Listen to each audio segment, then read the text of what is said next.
Maktabni bitirsang nimalar bo'ladi? Birinchi navbatda har kuni ko'radigan sinfdoshlaringni yo'qotasan. Aytgancha men sartaroshga shogird tushdim. Endi kontr kela olmayman.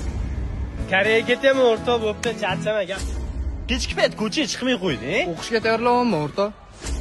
Yaxshi tomoni bo'lsa hech kim ertalab uyg'otmaydi. Mana ovqat yeginda o'zingga ish top. Lekin uydagilarim meni bekor bo'lmasligimni iltimos qilishdi. Keyin oyimam skоворodka bilan iltimos qildilar.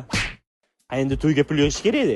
Va men biznes boshladim. Nimagadir o'rtog'imni Olixda hech kim olmadi. Hech kimga kerak emas ekan. Yetmaganiga bittasi erga teyapman deb taklifnoma ham ko'tarib keladi. Nima ko'tarib kelding? Erga tepammi?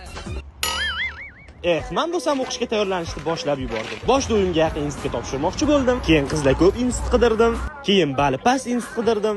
Men kelajagimga seriyozli qarashim kerak. Shuning uchun maktabdagi sevgilim Zebo topshirgan institutga topshiraman. Men unga nimaga aynan UBS deb so'rasam, UBSda 48 ta bakalavr, 14 ta magistratura yo'nalishi bor. Jumladan moliya, iqtisodiyot, IT, pedagogika, 300 ta grant o'rni bor, IELTS, TOEFL, SAT va boshqa sertifikati borlar imtihonsiz qabul qilinarkan, tushunsanmi? Yaxshi zo'ru. AQSh va Koreyaning nufuzli universitetlari bilan hamkorlik qilishar ekan. Xullas, bittada ikkita diplom olaman, ham UBSga ham chet ellikcha olsammi? Anu Nargizmida o'tib ketgan hozir.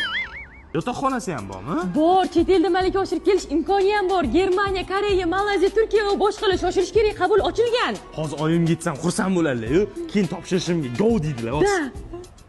O'zing bu o'qishga topshiryapsan? Chunki UBSda bilasizmi, g'alaq qulayliklar bor. Bu yo'dachi? Biz abituriyentlar uchun. Xullas Zebo bor ekan, shunga topshirdim.